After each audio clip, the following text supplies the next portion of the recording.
بسم اللہ الرحمن الرحیم۔ ملفوظات حضرت مسیح موعود۔ ایک بار مجھے الہام ہوا تھا کہ کوئی شخص میری طرف اشارہ کر کے کہتا ہے حاضر رجل یجیح الدین، یہ شخص دین کی جڑ اکھیڑتا ہے۔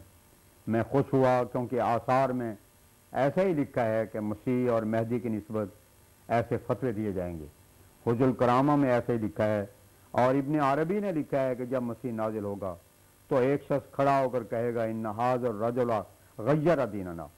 اور مجدد صاحب کے مکتوب دوم میں صاف لکھا ہے کہ مسیح جو کچھ بیان کرے گا وہ اسرار غامضہ ہوں گے اور لوگوں کی سمجھ میں نہ آئیں گے، حالانکہ وہ قرآن سے استنباط کرے گا، پھر بھی لوگ اس کی مخالفت کریں گے۔ اصل بات یہ ہے کہ جیسے مسیح موعود کے ساتھ جمع کا ایک نشان ہے، عوام کے خیال کے موافق ایک تغیر بھی اس کے ساتھ ضروری ہے، کیونکہ وہ بحیثیت حکم ہونے کے تمام بدعات اور خرابیوں کو جو فیض آوت کے زمانے میں پیدا ہوئی ہیں دور کرے گا، اور لوگ ان کو تغیر دین کے نام سے یاد کریں گے۔ میں پوچھتا ہوں کہ اگر تم مخالفوں سے ڈرتے ہو تو پھر مجھے قبول کرنے کا کیا فائدہ ہوا؟ میری مخالفت میں کافر اور دجال ٹھہرائے گئے، اور اس سے بڑھ کر کیا ہوگا؟ اور پھر اگر یہی بات ہے کہ اس کو تغیر دین کہتے ہیں تو بتاؤ کہ میں نے جہاد کی حرمت کا فتویٰ دیا ہے اور شائع کر دیا ہے کہ دین کے لیے تلوار اٹھانا حرام ہے، پھر اس کی پرواہ کیوں کرتے ہو؟ ہمارے مخالف تو یضع الجزیہ کہتے ہیں، مگر میں کہتا ہوں کہ یضع الحرب درست ہے۔ غرض اگر اب یہ چاہیں کہ ان لوگوں کے پنجوں سے نکل جائیں، یہ مشکل ہے بلکہ ناممکن ہے جب تک پورے برگشتہ نہ ہو جائیں۔ پس اب یک گیر و محکم گیر پر عمل کرو۔ جو شخص ایمان لاتا ہے اسے اپنے ایمان سے یقین اور عرفان تک ترقی کرنی چاہیے، نہ یہ کہ وہ پھر ظن میں گرفتار ہو۔ یاد رکھو ظن مفید نہیں ہو سکتا۔ خدا تعالیٰ خود فرماتا ہے ان الظن لا یغنی من الحق شیئا، سورہ یونس آیت 37۔ یقین ایک ایسی چیز ہے جو انسان کو بامراد کر سکتی ہے، یہ یقین کے بغیر کچھ نہیں ہوتا۔ اگر انسان ہر بات پر بظنی کرنے لگے تو شاید ایک دم بھی دنیا میں نہ گزار سکے، وہ پانی نہ پی سکے کہ شاید اس میں زہر ملا دیا ہو، بازار کی چیزیں نہ کھا سکے کہ اس میں ہلاک کرنے والی کچھ شے ہو، پھر کس طرح وہ رہ سکتا ہے؟ یہ ایک موٹی مثال ہے۔ اسی طرح پر انسان روحانی امور میں اس سے فائدہ اٹھا سکتا ہے۔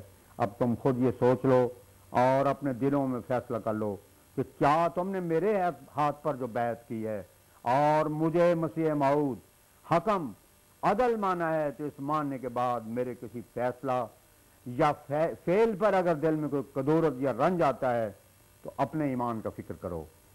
وہ ایمان جو خدشات اور توہمات سے بھرا ہوا ہے کوئی نیک نتیجہ پیدا کرنے والا نہیں ہوگا، لیکن اگر تم نے سچے دل سے تسلیم کر لیا ہے کہ مسیح موعود واقعی حکم ہے تو پھر اس کے حکم اور فعل کے سامنے اپنے ہتھیار ڈال دو اور اس کے فیصلوں کو عزت کی نگاہ سے دیکھو، تا تم رسول اللہ صلی اللہ علیہ وسلم کی پاک باتوں کی عزت اور عظمت کرنے والے ٹھہرو۔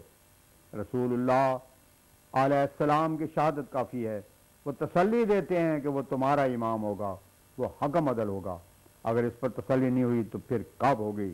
یہ طریق ہرگز اچھا نہیں اور مبارک نہیں ہو سکتا کہ ایمان بھی ہو اور دل کے بعد گوشوں میں بدظنیاں بھی ہوں۔ میں اگر صادق نہیں ہوں تو پھر جاؤ اور صادق تلاش کرو، اور یقیناً سمجھو کہ اس وقت اور صادق نہیں مل سکتا۔ اور پھر اگر کوئی دوسرا صادق نہ ملے اور نہیں ملے گا تو پھر میں اتنا حق مانگتا ہوں جو رسول اللہ صلی اللہ علیہ وسلم نے مجھ کو دیا ہے۔ جن لوگوں نے میرا انکار کیا ہے اور جو مجھ پر اعتراض کرتے ہیں انہوں نے مجھے شناخت نہیں کیا، اور جس نے مجھے تسلیم کیا اور پھر اعتراض رکھتا ہے وہ اور بھی بدقسمت ہے کہ دیکھ کر اندھا ہوا۔ اصل بات یہ ہے کہ معاصرت بھی رتبے کو گھٹا دیتی ہے، اس لیے حضرت مسیح کہتے ہیں کہ نبی بے عزت نہیں ہوتا مگر اپنے وطن میں۔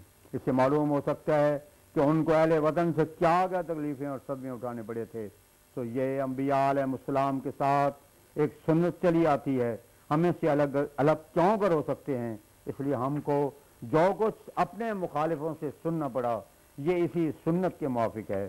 ما یاتیہم من رسول الا کانوا بہ یستہزئون۔ افسوس اگر یہ لوگ صاف نیت سے میرے پاس آتے تو میں ان کو وہ دکھاتا جو خدا نے مجھے دیا ہے، اور وہ خدا خود ان پر اپنا فضل کرتا اور انہیں سمجھا دیتا، مگر انہوں نے بخل اور حسد سے کام دیا، اب میں ان کو کس طرح سمجھاؤں۔ جب انسان سچے دل سے حق طلبی کے لیے آتا ہے تو سب فیصلے ہو جاتے ہیں، لیکن جب بدگوئی اور شرارت مقصود ہو تو کچھ بھی نہیں ہو سکتا۔ میں کب تک ان کے فیصلے کرتا رہوں گا۔ حجج الکرامہ میں ابن عربی کے حوالے سے لکھا ہے کہ مسیح موعود جب آئے گا تو اسے مفتری اور دجال ٹھہرایا جائے گا، اور جہاں تک بھی کہا جائے گا کہ وہ دین کو تغیر کرتا ہے۔ اس وقت ایسے ہی ہو رہا ہے۔ اس قسم کے الزام مجھے دیے جاتے ہیں۔ ان شبہات سے انسان تب نجات پا سکتا ہے جب وہ اپنے اجتہاد کی کتاب ڈھانپ لے، اور اس کے بجائے وہ یہ فکر کرے کہ کیا یہ سچا ہے یا نہیں۔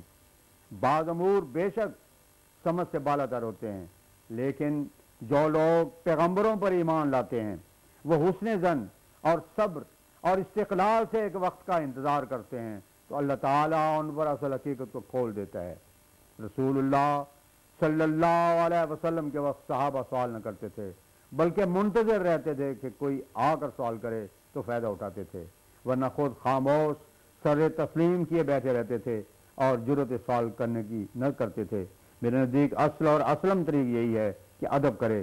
جو شخص آداب النبی کو نہیں سمجھتا اور اس کو اختیار نہیں کرتا، اندیشہ ہوتا ہے کہ وہ ہلاک نہ ہو جائے۔ وہ لوگ بڑی غلطی پر ہیں جو ایک ہی دن میں حق الیقین کے درجے پر پہنچنا چاہتے ہیں۔ یاد رکھو، ایک ظن ہوتا ہے اور ایک یقین۔ ظن صرف خیالی بات ہوتی ہے اور اس کی صحت اور سچائی پر کوئی حکم نہیں ہوتا، بلکہ اس میں احتمال کذب کا ہوتا ہے، لیکن یقین میں ایک سچائی کی روشنی ہوتی ہے۔ یہ سچ ہے کہ یقین کے بھی مدارج ہیں۔ ایک علم الیقین ہوتا ہے، پھر عین الیقین، اور تیسرا حق الیقین۔ جیسے دور سے کوئی آدمی دھواں دیکھتا ہے تو آنکھ کا یقین کرتا ہے اور یہ علم الیقین ہے، اور جب جا کر دیکھتا ہے تو وہ عین الیقین ہے، اور جب ہاتھ ڈال کر دیکھتا ہے کہ وہ جلاتی ہے تو وہ حق الیقین ہے۔ بہت سے لوگ ایسے ہیں جن کی ابھی ظن سے مخلصی نہیں ہوئی، بلکہ سنت اللہ اسی طرح پر ہے کہ جو معمور خدا کی طرف سے آتے ہیں اور ان کے ساتھ ابتلا ضرور آتے ہیں۔ پھر میں کیوں کر ابتلا کے بغیر آ سکتا تھا؟ اگر ابتلا نہ ہوتے تو حضرت صلی اللہ علیہ وسلم بنی اسرائیل میں سے آ جاتے، تاکہ ان کو یہ کہنے کا موقع نہ ملتا کہ آنے والے کے لیے لکھا ہے کہ وہ تیرے بھائیوں میں سے ہوگا۔ اور اسی طرح حضرت مسیح کے وقت ایلیا ہی آ جاتا تاکہ ان کو ٹھوکر نہ لگتی۔ ایک یہودی فاضل نے اس پر بڑی کتاب لکھی ہے۔ وہ کہتا ہے کہ ہمارے لیے یہی کافی ہے کہ ایلیا نہیں آیا، اور اگر خدا نے ہم سے پوچھا تو ہم ملاکی نبی کی کتاب پیش کر دیں گے۔ اس قدر معجزات جو حضرت مسیح سے صادر ہوئے بیان کیے جاتے ہیں کہ وہ مردوں کو زندہ کرتے تھے، ایلیا کو بھی زندہ کر کے لے آتے۔ ایماناً بتاؤ کہ ایلیا کا ابتلا بڑا تھا، یہ نمازوں کو جمع کرنے کی ابتلا جس نے حضرت مسیح کو صلیب پر چڑھا دیا۔ اب اس قدر لوگ جو گمراہ ہوئے اور مسیح اور حضرت صلی اللہ علیہ وسلم کے منکر رہے، تو اس کا باعث وہی ایلیا کا ابتلائی ہے یا کچھ اور ہے؟ غرض ابتلا کا آنا ضروری ہے، مگر سچا مومن کبھی ان سے ضائع نہیں کیا جاتا۔ اس قسم کے لوگوں نے کسی زمانے میں بھی فائدہ نہیں اٹھایا۔ کیا حضرت موسیٰ علیہ السلام کے زمانے میں انہوں نے فائدہ اٹھایا، یا حضرت صلی اللہ علیہ وسلم کے زمانے میں؟ میں نے عام طور پر شائع کیا کہ استجابت دعا کا مجھے نشان دیا گیا ہے، جو چاہے میرے مقابلے پر آئے۔ میں نے کہا کہ جو مجھے حق پر نہیں سمجھتا وہ میرے ساتھ مبالغہ کر لے۔ میں نے یہ بھی شائع کیا کہ قرآن کریم کے حقائق و معارف کا ایک نشان مجھے عطا ہوا، اس میں مقابلہ کر کے دیکھ لو، مگر ایک بھی ایسا نہ ہوا جو میرے سامنے آتا اور میری دعوت کو قبول کر لیتا۔ پھر خدا نے مجھے بشارت دی کہ ینصرک اللہ فی مواطن، اور اس کو ثبوت دیا کہ ہر میدان میں مجھے کامیاب کیا۔ پس اگر ان نشانات سے کوئی فائدہ نہیں اٹھاتا اور اس کی تسلی نہیں ہوتی تو پھر وہ کسی اور کے پاس جاوے یا کسی عیسائی کے پاس جاوے اور تسلی کرے اگر کر سکتا ہے، لیکن سچائی کو چھوڑ کر تسلی کہاں؟ فماذا بعد الحق الا الضلال، سورہ یونس آیت 33۔ ایسے لوگ لا من الاحیاء ولا من الاموات کے مصداق ہوتے ہیں۔ غرض نمازوں کے جمع کرنے میں یہ راز اور سر تھا، اور انما الاعمال بالنیات، اللہ تعالیٰ خوب جانتا ہے کہ آیا یہ سستی اور کسل کی وجہ سے تھا یا ایک مقبول اور مبارک طریق پر۔ یاد رکھو کہ اس قدر نشانات دے کر بھی جسے کوئی شک و شبہ گزر سکتا ہے تو اسے ڈرنا چاہیے کہ شیطان عدو مبین ساتھ ہے۔ میں جس راہ کی طرف بلاتا ہوں یہی وہ راہ ہے جس پر چل کر غوثیت اور قطبیت ملتی ہے اور اللہ تعالیٰ کے بڑے بڑے انعام ملتے ہیں۔ جو لوگ مجھے قبول کرتے ہیں ان کی دین و دنیا بھی اچھی ہوگی، کیونکہ اللہ تعالیٰ وعدہ فرما چکا ہے وَجَاعِلُ الَّذِينَ اتَّبَعُوكَ فَوْقَ الَّذِينَ كَفَرُوا إِلَىٰ يَوْمِ الْقِيَامَةِ۔ آل عمران آیت 56۔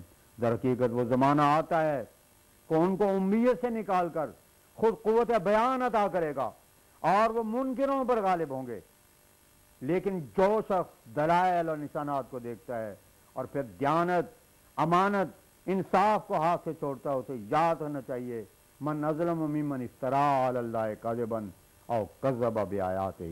انعام آیت 22۔ تم بہت سے نشانات دیکھ چکے ہو، اور حروف تحجی کے طور پر اگر ایک نقشہ تیار کیا جاوے تو کوئی عرب باقی نہ رہے گا کہ اس میں کے نشان نہ آئیں۔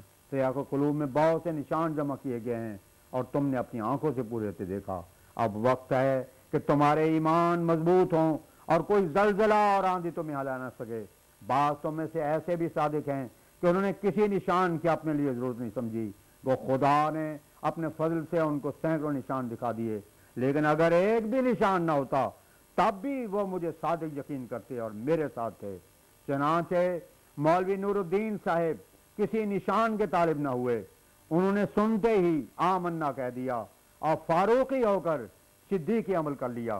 لکھا ہے کہ حضرت ابوبکر شام کی طرف گئے ہوئے تھے، واپس آئے تو راستہ میں ہی حضرت صلی اللہ علیہ وسلم کے دعوی نبوت کی خبر پہنچی، وہیں انہوں نے تسلیم کر لیا۔ حضرت اقدس نے اس قدر تقریر فرمائی تھی کہ مولانا مولوی نور الدین صاحب حکیم الامت ایک جوش اور صدق سے کہ نشہ سے سرشار ہو کر اٹھے اور کہا کہ میں اس وقت حاضر ہوا ہوں کہ حضرت عمر رضی اللہ تعالیٰ عنہ نے بھی رسول اللہ صلی اللہ علیہ وسلم کے حضور رضیت باللہ ربا و بمحمد نبیًا کہہ کر اقرار کیا تھا۔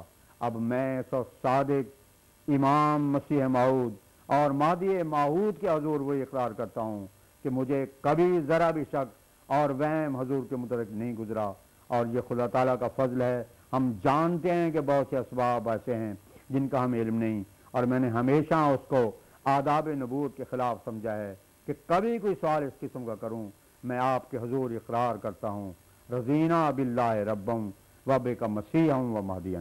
اس تقریر کے ساتھ ہی حضرت اقدس نے بھی اپنی تقریر ختم کر دی۔